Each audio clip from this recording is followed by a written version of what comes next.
The following program is produced by Marshfield Community Television.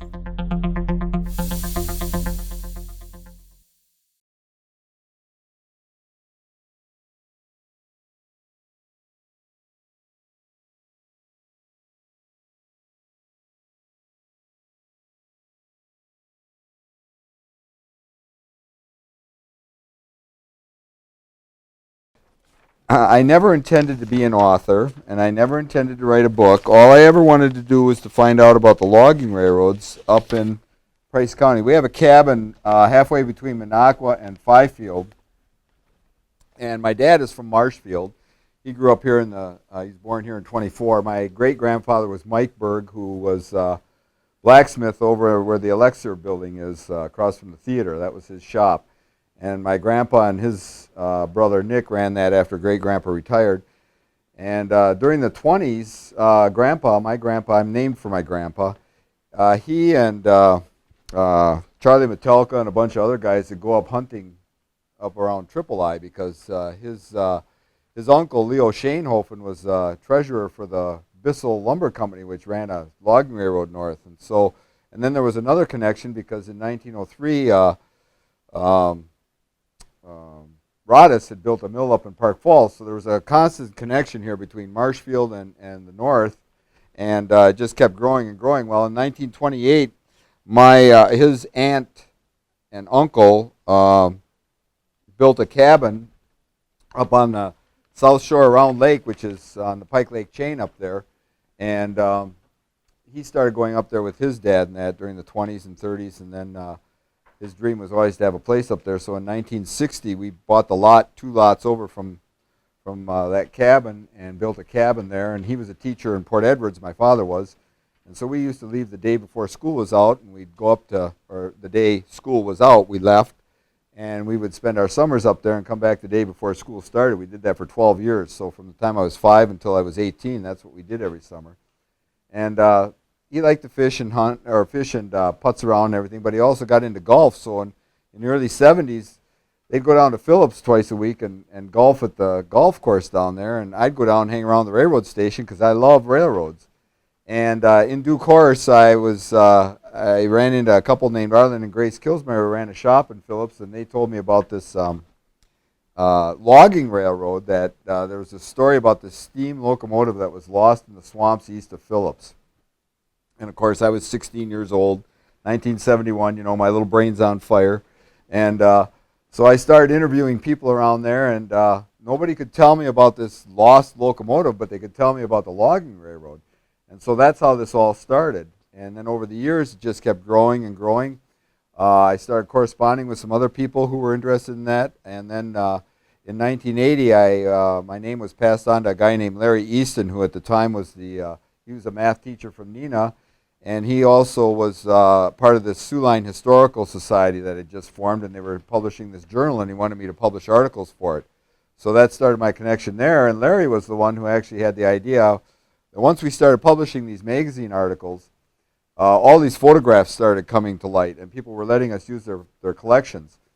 And he was the one who had an idea for putting this into a book form. And what we originally were going to do is do a large coffee table size and then do these pictures. We copied all these pictures in halftone negatives in a large coffee table format, and then do it in hardcover on nice enamel coat paper with an outline and all that. Well, that never got off the ground, but I've got all the photographs and I had all these things. So then I wrote up a manuscript for this back in the early 90s, and then kind of sat dormant.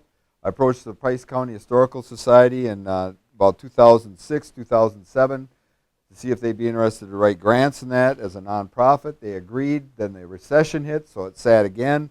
And then 2 years ago, we started reviving it, and we wrote a number of grants for this, and it got published last summer and in soft cover. What I'm going to show you here is just a couple of things. I'm going to show you a slide presentation on it, but there's also a series of maps up here. This was the railroad itself. The Wisconsin Central was built as a land grant railroad, and what that meant is that if they could build from Menasha to Ashland in a certain amount of time at standards that were specified for that, they would receive alternating sections of land 20 miles either side of the rail grade. So square mile sections from Menasha up to Ashland. Well, they didn't get started and they had problems, so by the time they got up to about Colby, that's when they were able to, they lost this part of the grant here, but when they got up to Colby, then they were able to secure this part of the grant up to Ashland. So any of you who own property up there, 20 miles either side of the Canadian National Rail grade, you'll probably see on your deeds a reference to the Wisconsin Central Railroad, or you might see Cornell University. Ezra Cornell bought up 500,000 acres of forest land through scrip in the same area up here, and so all these different competing land purchases were going on. So this map shows, map is from 1874 actually, and Phillips isn't on there. It's up to Worcester, and that was the dead end of the grade for about 3 years until the Panic of 1873 hit, and Phillips and Colby Construction Company was not well managed. And so they were stuck there for about 3 years, and you went by either sled or stagecoach between there and Pinocchio, which is north of Mellon. And they eventually finished this in 1877. Well, long story short is, roughly from Marshfield north to Ashland, the Wisconsin Central sponsored logging companies to build railroads out into the woods and essentially go across their lands and harvest their lands, and then they specified how many thousands or hundreds of thousands of board feet of specific timber was to be hauled over those rails. And so what they did is they leased all the rail material to the lumber company. The lumber company was responsible for building the grade to Wisconsin Central standards, and then they also had to operate and maintain equipment to Wisconsin Central standards over those logging railroads. And my railroad was one of those. And so in 1888, John R. Davis was from Neenah. He and his brother Ben had built a sawmill in Phillips in 1883, and by 1888 they were having problems getting to some of these stands of pines, so they contracted with the Wisconsin Central to build their railroad out into the town of Emory.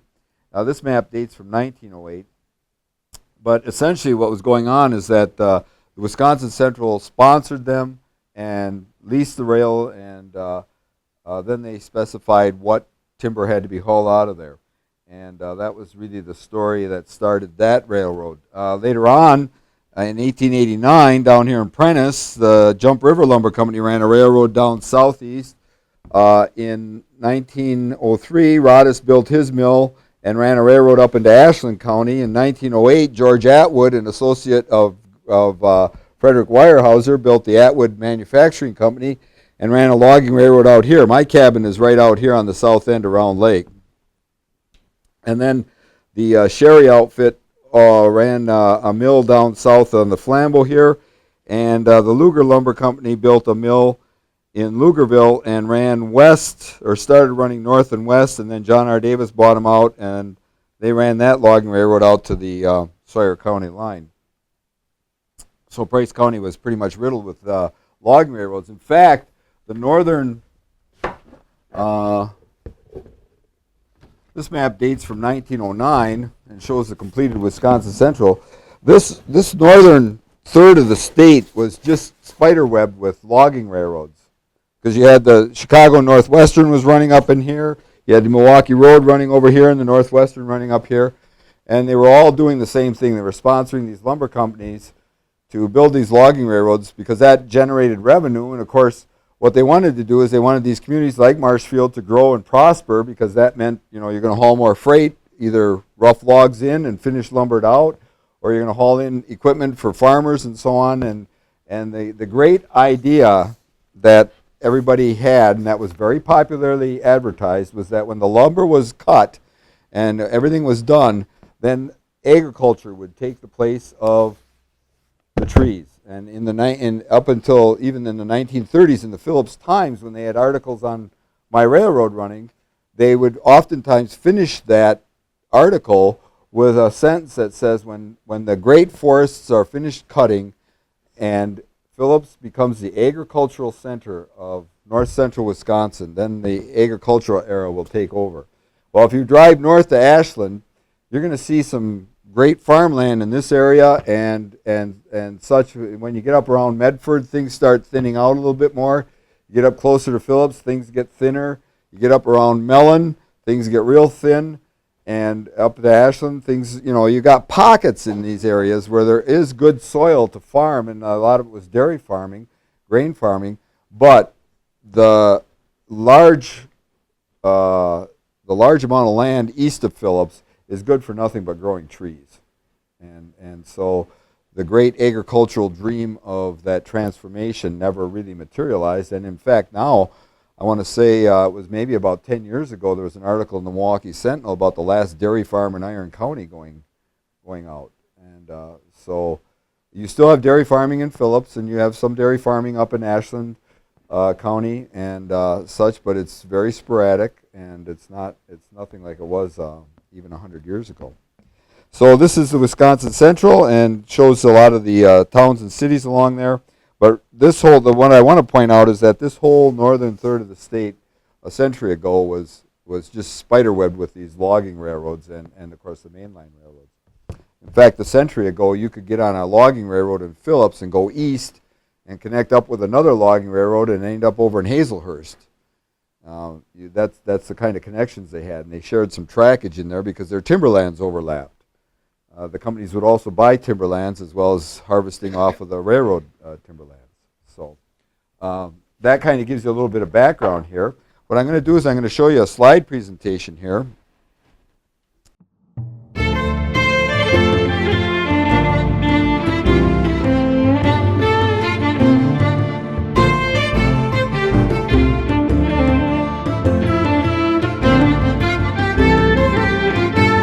All these photographs are taken from the Phillips area.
That's 23,020 feet of timber log rule.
that gives you an idea of the whole operation itself and what went on up there.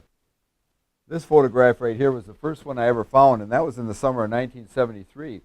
That last part of the show where you saw the Art Johnson hardware store, that's the only building left in Phillips that has anything left to do with this railroad. That was the company office building. And Art Johnson had bought that in 1934. Well, in the 1970s, my hair was down to here. And I didn't have a mustache or anything then, but I would wear blue jeans, and I had a Cromer railroad hat and a T-shirt or a chambray work shirt, and then I had boots, and that was my standard uniform.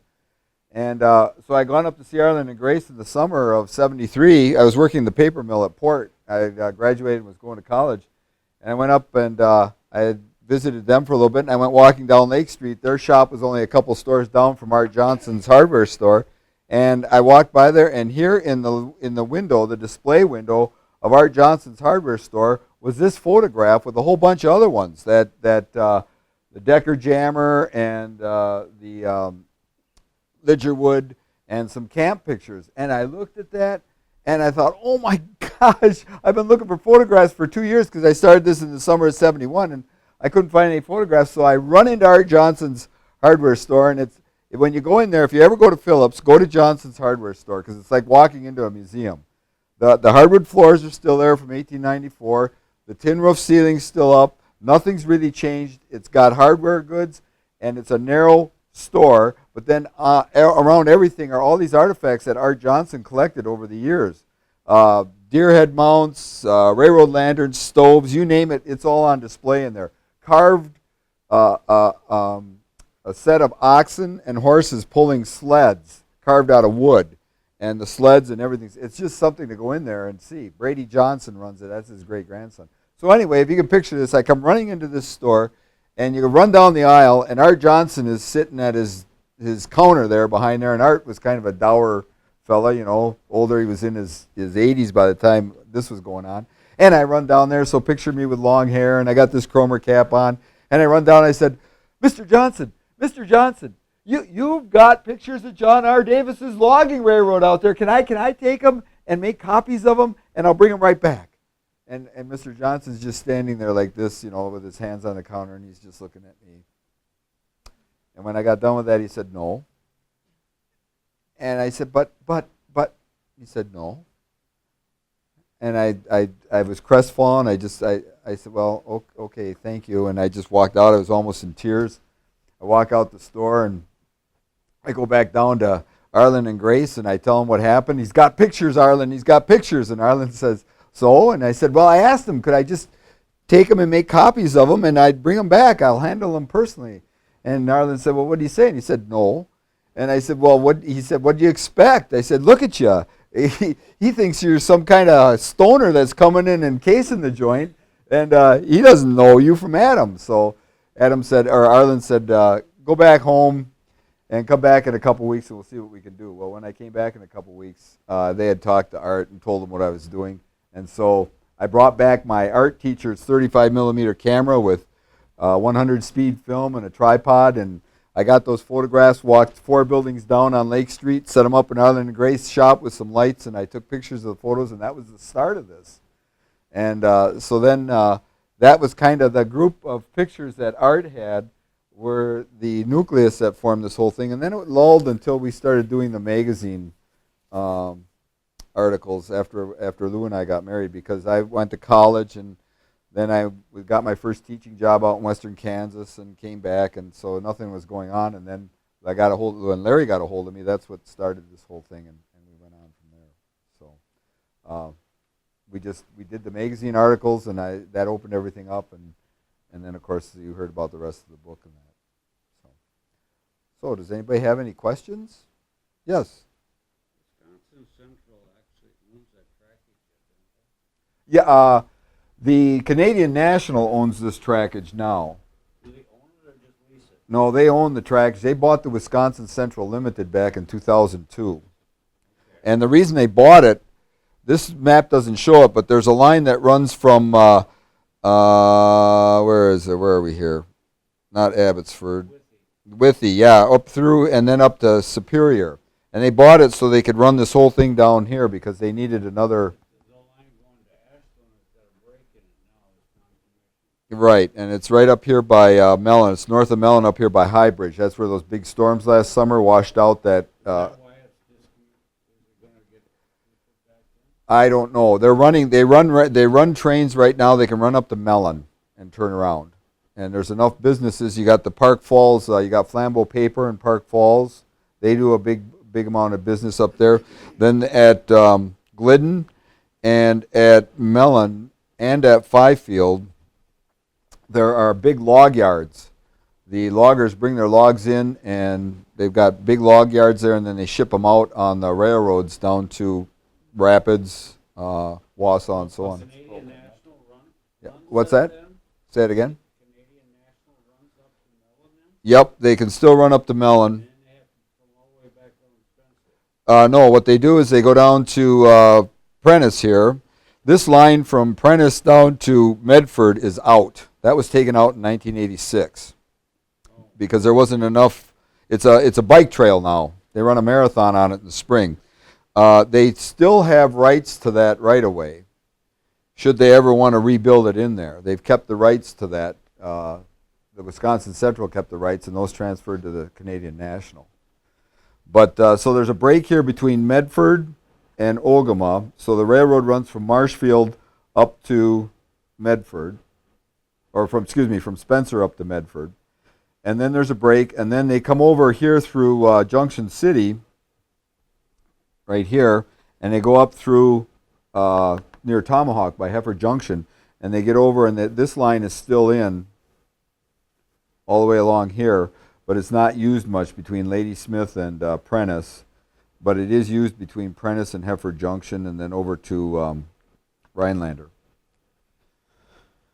So they're still hauling quite a bit of paper materials and stuff up to Park Falls, and then they're hauling logs out from Mellon north. But this is broken. I don't know if this is going to be Wisconsin Central, or Canadian National, ever since they bought this, the whole Wisconsin Central system, has wanted to abandon this trackage from Marshfield north to Ashland.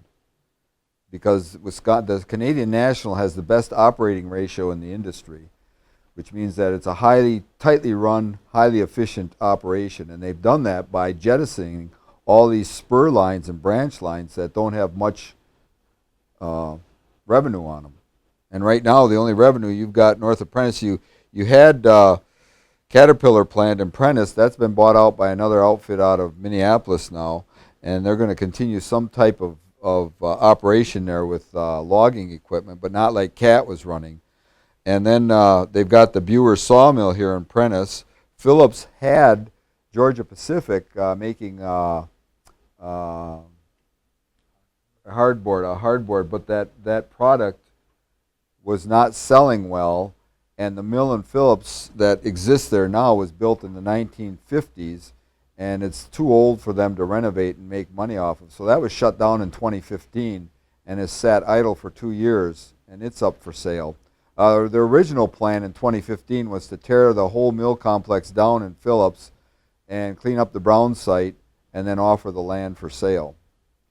But then you have Phillips Plastics. They do some business by rail, but not a whole lot. Then you've got a big log yard up at Fifield, and that's pretty big. They're hauling logs out of there. You got another one up at Glidden and another one up at Mellon, and that's about the only. When you got the Park Falls paper mill. Park Falls doesn't show up on this map, but it's right here north of Fifield. Pulp and logs, and then finished paper products out. Butternut in there as well? Butternut's right here, yeah. And log yard there too. Okay, yeah. So, that's about the amount of business they have on there, and north of that, this line was taken out in 19. Let's see, they had that Sioux line run up to Bessemer in 1992. So I think they took this line out like around 20 years ago, 1996 they had that run. So I think around 2000 they took this line out. And this line all these other lines have been out for years.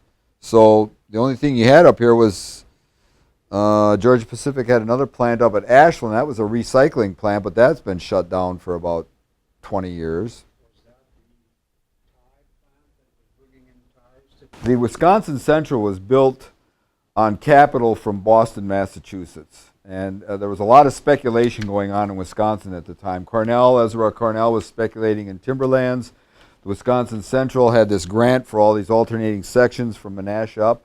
That capital to build the railroad was actually generated from a group of financiers who made their money during the Civil War and were based in Boston, Massachusetts. Gardner Colby, Wisconsin.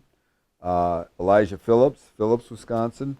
Colby and Phillips ran a construction company, and they also were the ones who were involved in building the Wisconsin Central. Elijah Phillips was a shyster.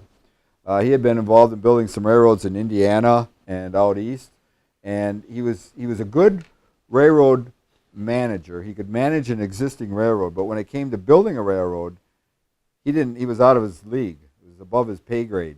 And he didn't know what he was doing. And then, of course, there were all these kickbacks that were coming back in. And then you had the Panic of 1873. So they had built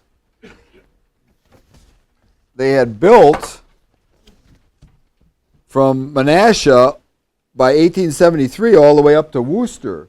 But the grade was just a cursory grade. It wasn't like you see out here now. It was light rail. It was lightly ballasted. They didn't have much stone in it. And it was rough. I mean, they didn't cut down all the hills and everything. When you go north of here, go north of Spencer, that grade you got these sags going on up through Unity, and, those have all been leveled out. They were worse 130 years ago. And so by the time they got up here, they were getting things done because they wanted to get that land grant. And then they were also building from Ashland South. Now, W.W. Rich was the engineer who was building from Ashland South. He knew what he was doing. And that rail grade went through some very, very rough country, through the Bad River Gorge and such. But he knew how to build a railroad. And so Mr. Phillips, everything stopped in 1873 because of the panic, because all this financing was falling apart out east. And they just had to wait for the recovery, which came about 2 or 3 years later by 1875, 76. But anyway, when they went up here then, in 76, when they started building again, from Worcester, they started building north, and of course Panoke is right up here. So this gap in here is where they had to finish out. They named, Phillips was named Elk River, because the Elk River is, when they first did the plat of the country, the river that flowed through through the Phillips area was the Elk River east of Phillips, and so they named it that. But then when they platted the village in September of 1876, then they renamed it Phillips for Elijah Phillips. And Colby is named for Colby. In fact, you look, Marshfield, Marsh is the founder of Marshfield. He's another Eastern financier, another Eastern businessman. But Dorchester, let's see here. Colby is Gardner Colby. Dorchester, Stetsonville's for Stetson. Dorchester, Medford, Whittlesey, Chelsea, Westboro, Worcester are all suburbs of Boston, Massachusetts. So when you look on the Boston map, that's where all those names came from. Ogama is named for an Ojibwa Indian chief. Coolidge is a contractor who built a mill. This is just north of Phillips. There's nothing there now, but he built a mill for Boynton and Atwill out of Stevens Point in 1884. Park Falls is named for the river. Butternut is named for the trees. Glidden was a railroad official. Morse was a lumberman from New York, built a mill at the village of Morse in the 1880s. That was financed by New York. A lot of this money that was building this part of the country was coming out from the out east, New York, Massachusetts, Connecticut, New Jersey. Cornell is named for Ezra Cornell. Panoke is named for the mountain range. Barrow, I don't know. Mellon was a railroad official with the Wisconsin Central. High Bridge is for the geography. Marengo is another, I believe, Indian name. White River is geography. And Ashland was, I believe, named for a city in Massachusetts. I'm not sure. surveyor was in Mellon. Is there any? Ah, the lost locomotive. Okay. So here's the story of the lost locomotive. This thing started out with, yeah, that's how this whole thing started out. And it was, the story was, is that there's a place out there called Skookum Valley. You saw it in the photo thing here. And Skookum Valley is the headwaters of the Elk River. It's right out in here. It's a beautiful valley. It's got about, the walls are about 100 feet tall. It's all wooded. And you can go right down. They got Forest Road going right down through it. And they built the railroad down there parallel on the walls. And the story is that the engine lost its footing and went careening down into the swamp. So Jeff, my brother Jeff, and I were out in the swamps in the summer of 71, 72 looking for, because the story was from all the hunters and that is that the smokestack and the domes were still sticking up and you can see this thing. Okay, so we're out there hunting around and nothing, you know, but I'm getting all this other information. Well, about 10 years ago, a fellow named Cyril Ernest grew up in Glidden, and he helped me with the Morse pictures and that. And he sent me some clippings from the Glidden Times. Oh, and I would ask all the old timers, when I corresponded, I'd say, you know, I heard this story about the logging locomotive in Skookum Valley. What can you tell me about it? Well, everybody said they remember hearing about it, but they couldn't give me any, even the guys who worked out there in the camps. I mean, this was 71, so there were a lot of guys who were still running, they had run the trains and that. They said, well, we heard about it, but nothing, And I interviewed Martin Schlicht, who was an engineer out there, and he said, if that happened, he didn't hear about it, but he said if that happened, they would have dug it up and recovered it because it would be worth too much money to just leave sitting out there. So anyway, Cyril Ernest and I are corresponding about 10 years ago, and he's helping me out with the stuff up at Morse. And he sends me this series of articles from the Glidden Enterprise. And this is an article that appeared in the July 1932 Glidden Enterprise. The engine of the Neelan McClurg Lumber Company up in Morse, now this is 45 miles north of Phillips, up in Morse, ran away last Thursday. It started up at the camp and ran 9 miles into Morse on the track before it became embedded in a swamp in that village. It was estimated the engine was going over 60 miles an hour through that village. So what happened is the locomotive engineer parked too close to the cook shack, and one of the cookies went out and released the brake on it. So it's just idling, just release the brake on it. Well, then it starts building up steam and it gains momentum, and she comes running out. They had to hire the Sioux line to come in with with a wrecker from Minneapolis to haul it out of the swamp, which was quite a bit of money, and so they recovered it. So my theory is that because Morse is up north of Glidden.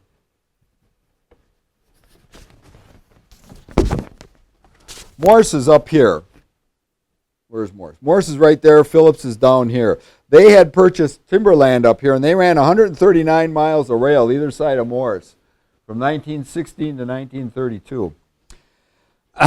So my theory is because a lot of people, when they pulled up the rails east of Phillips in 26, a lot of people went up to Morse. They had a mill running up there, and they had the railroad, and so there was this Phillips-Morse connection. And I just kind of think that story floated down, and then you get Flatlanders coming up, and they think they're Jeremiah Johnson, and you hear this story, and all of a sudden, har! And that hook is way the heck down here. And Or maybe one of those old timers thought he could get rid of that long-haired guy from Pesco. That's right. It's out there. Yeah, yep, that's right. You go out there and take all the time you want to look. You're right. You know what? 45 years later, I never thought of that.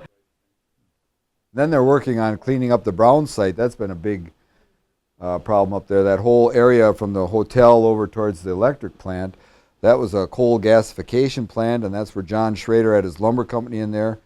And so that's got a lot of PCBs in there, and they've been working with the EPA and so on to clean that up.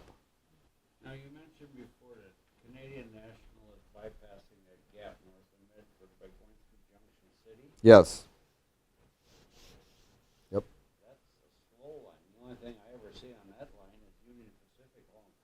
Right. But they'll bring their log trains. Everything that comes from here goes down to Prentice and over to Heifer Junction and down to Junction City, and then it'll go to Rapids, or it'll go down to Neenah Menasha. Who built the high lead skidder for John R. Davis? That Lidgerwood, they bought that from down south. The Lidgerwood was this tower skidder, and what it did is it could do two operations at once. It could skid logs into the rail cars, and then it could load them on the rail cars. And they weren't used much. This is only one of two that were used in Wisconsin. And Davis was quite innovative with this. Let's see if I can find it here for you.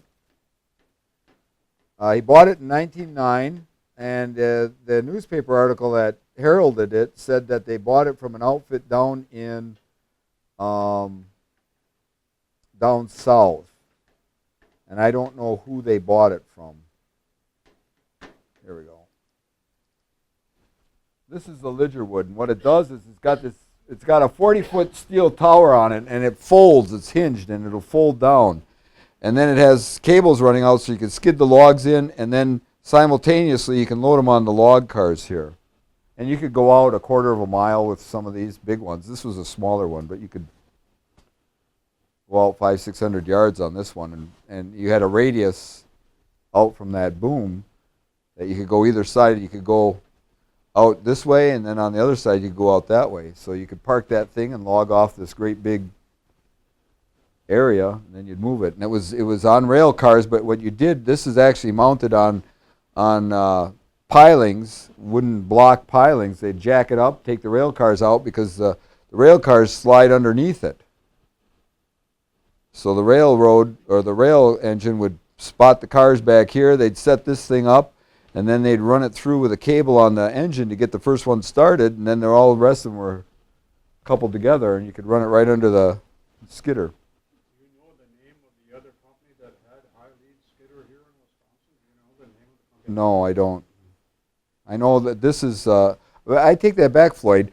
I think this might be the only one. The other one I was thinking of was Crookston Lumber Company up in Minnesota had one. These were real popular down south and out west. If you look at books for southern logging and western logging, these were real popular out there because of the high country. But I'm going to say there are a number of... this is a McGiffert right here, and you can see where the cars come through. This one actually has its own self-propelled wheels. You lift them up, the cars come through. Then the other one was a Clyde Decker, and I don't have. Let's see here. Okay, here's the Clyde Decker, and you can see that. You can see the frame underneath. So you'd park the cars behind it. Well, here's the siding. Okay, so what they do is the engine will back the cars in. Then this one has to be pulled by the engine. It's not self-propelled. You back the cars in, then you back this in front of those cars, and then you put a cable on the coupling of the locomotive to pull the first one through, and then you start loading them, and then you can make your train up. There's also Cody, too. Yeah, the Cody, that's a Cody, yeah. That's the Cody. Cody, yeah. It's not self-propelled. The McGiffert was a lawyer who lived in Duluth, and he came up with a system of chain gearing that were connected to the steam engine up here that ran this, and so you'd put those down and you could run that. It would propel itself along the rails. This one had to be pulled. Probably the only one in existence in the upper Midwest would be at the Railroad Museum in Duluth. Correct. There's a McGiffert there. Yep. And that was really headquarters, I think, for Lidgerwood and Clyde Iron Works. Yeah, Clyde Iron Works, yep. And then there's two other McGifferts in existence, and they're both out on the West Coast. Yep. So thank you. That's it. Yeah.